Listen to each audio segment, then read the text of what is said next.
We are here for a special episode of Do This, Not That. We have an amazing guest. I'm so excited. So we have Georgia Gkolfinopoulou. I really hope I got that right. I'm not sure if I did, but I think it was close enough. No offense. I hope not close enough. It has to be right, but whatever. She is from Marigold. Marigold is an amazing company platform that's all about relationship marketing, email marketing. They have over 40,000 customers. And the reason I asked Georgia to join us today is that she's one of the lead marketing strategists at Marigold. And a lot of times when we're talking about research that companies come out with, we're always like, well, how did they do that? Who's actually involved with making that? Can we actually hear from that person?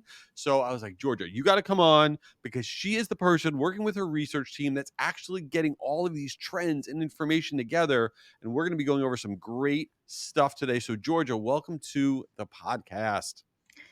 Thank you so much. Very flattered. And the surname was indeed correct. So you don't have to worry about that. Amazing. We're off to an excellent start. So, and by the way, I feel for you because my last name's Schwedelson. I mean, it's like sometimes people say it and they like sound like they're throwing up. They don't know what they're saying. So me and you, we're come from the same thing that people mess up our names. So anyway, thank you for being here.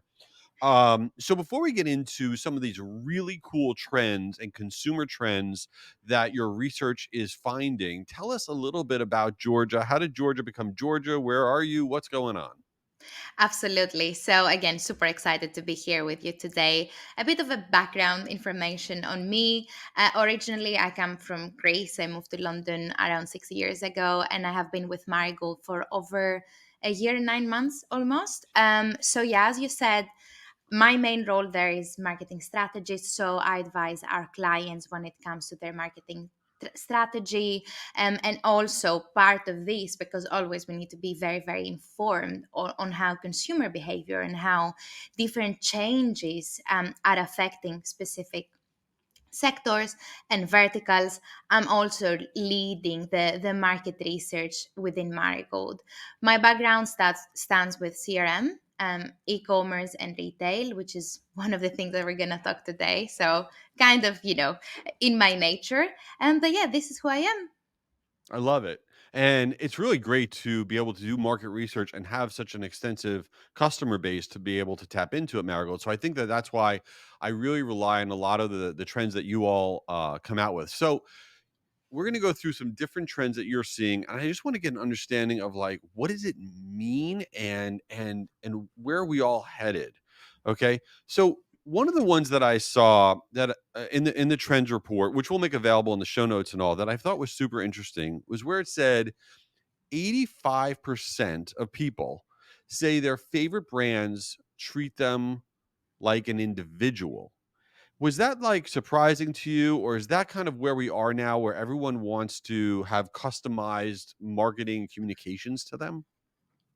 I think, to just to get started and to put things in context, what we saw is that throughout the pandemic and especially post pandemic, the consumer behavior changed completely. And from a brand standpoint, a lot of organizations were pushed into accelerating their digital transformation journeys.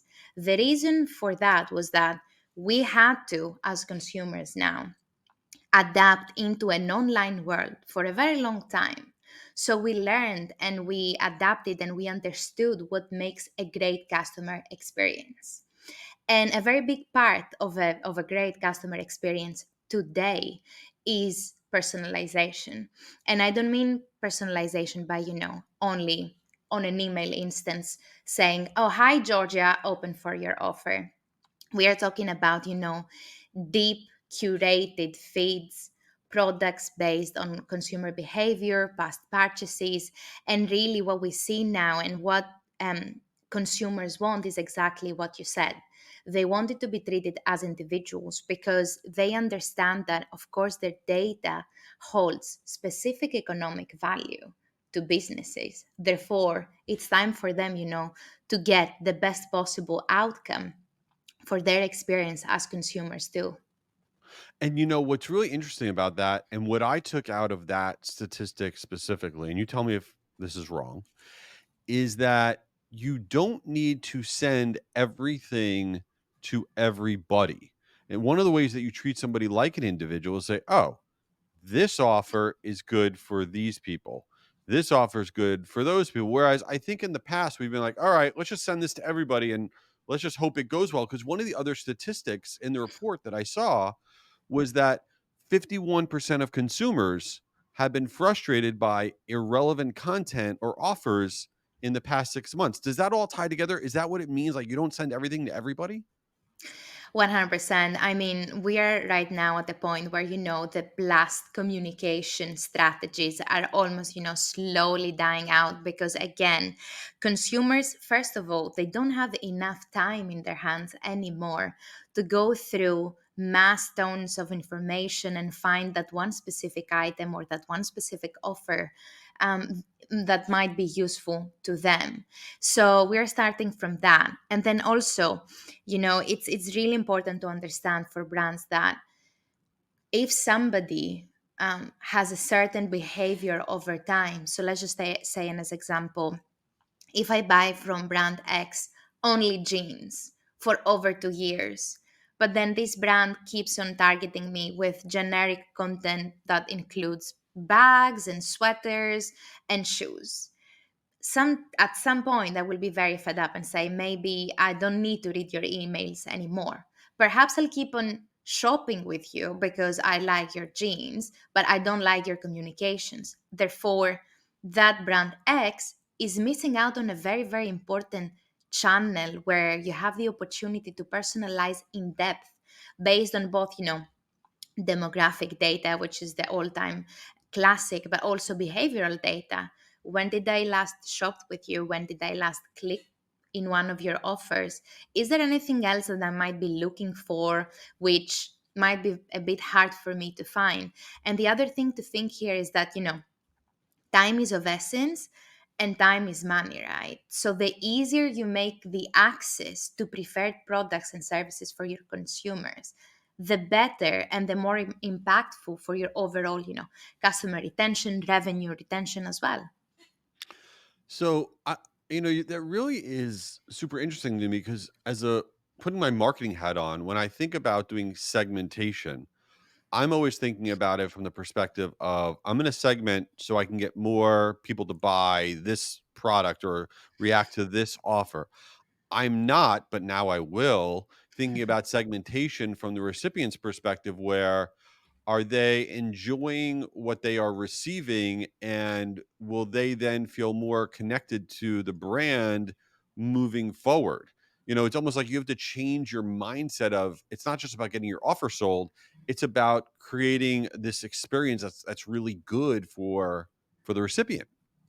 100%. And this is the other race brands are going through right now. And this is like in multiple sectors, it's not only retail specific, especially, as we said before, that the pandemic kind of pushed the digital transformation. It also pushed the need for brands to become more customer centric because traditionally, and as we all stand on a balance sheet as consumers, you wouldn't think of what does Jay or maybe Georgia want to see in our communications. What do they enjoy, as you said, reading?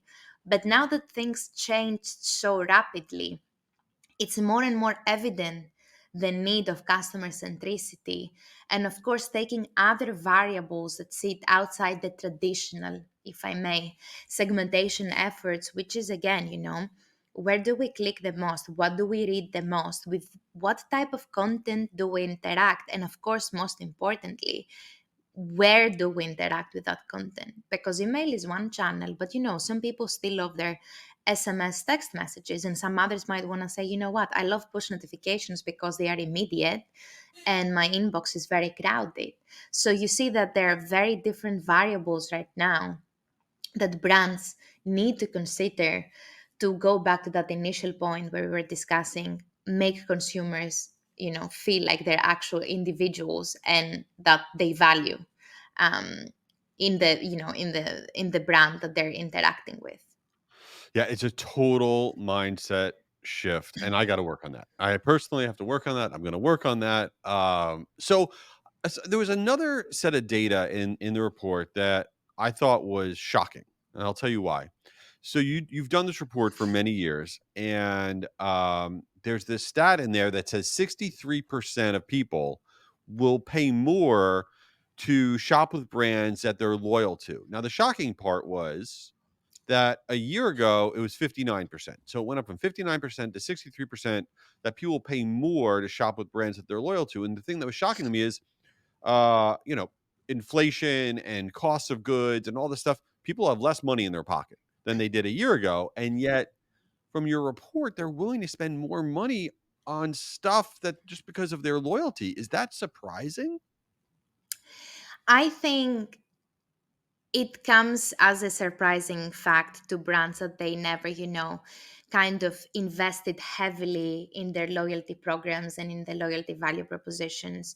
And this is a very big difference that we discuss, internally and with our clients and externally in situations like the one today that, loyalty from a transactional standpoint of course can serve brands, and it serves brands very well in situations with the cost of living crisis, the inflation, where the loyalty is automatically translated into discounts, offers, cashback rewards. But what's making really the customers stick and become advocates of a brand is the emotional part of the loyalty. And this is where we tend to see that behavior of, I don't mind paying more because I really love this brand, and that's it. And sometimes we also observe that that instead of making two or three or five purchases, they prefer to go and do that one purchase with the brand that they are very loyal to. And the reason for that is obviously, of course, there is a monetary incentive because you need that to drive, as I said, the retention and the stickiness. But also, there are other things that people value: the customer experience, the efficiency of the purchase, the speediness. And again, it all goes back to that recognition that they are actual individuals. So, here is also where personalization and very constant communication comes into play.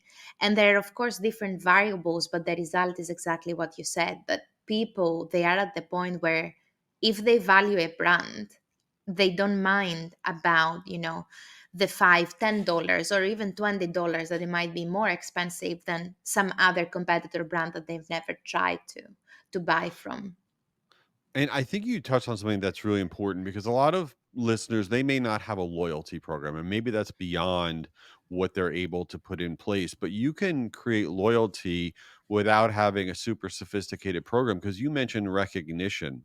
Just recognizing the things that your customers have done, what they've spent with you, what they've interacted with you. Maybe it's that it's their birthday, it's their 1 year anniversary of signing up for your newsletter, whatever it is. Recognition creates loyalty because people feel seen, they feel a part of something.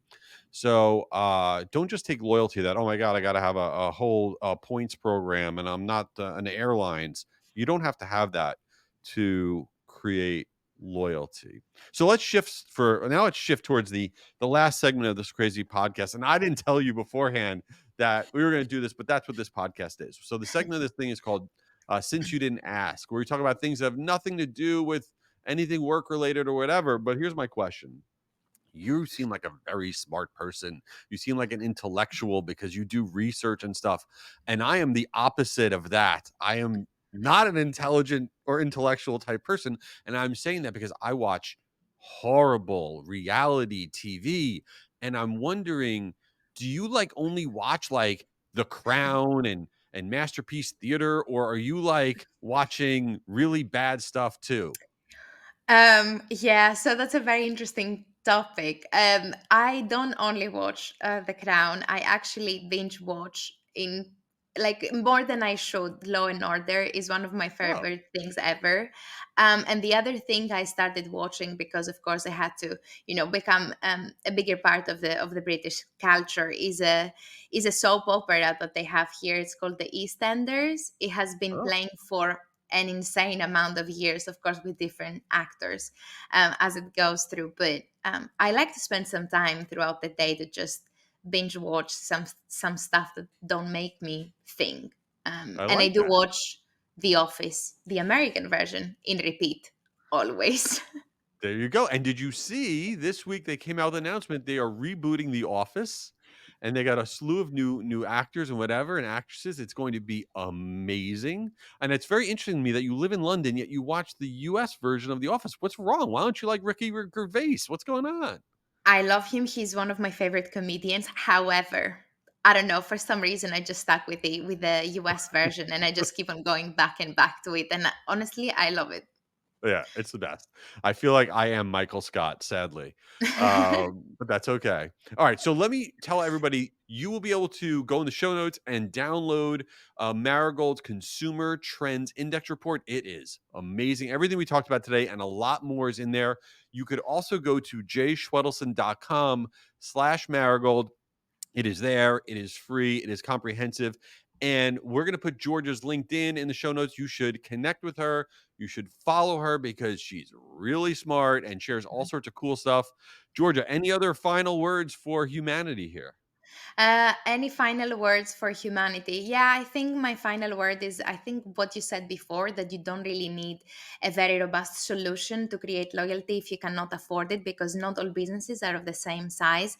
But honestly, by starting to recognize people and what they mean to your brand by simple appreciation, communications. Thank you for being with us for X amount of months. Oh, happy birthday.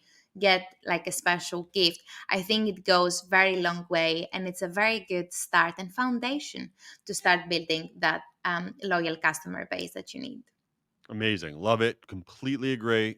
Georgia, thanks for being here. And everybody, thanks for checking out the episode. Take it easy.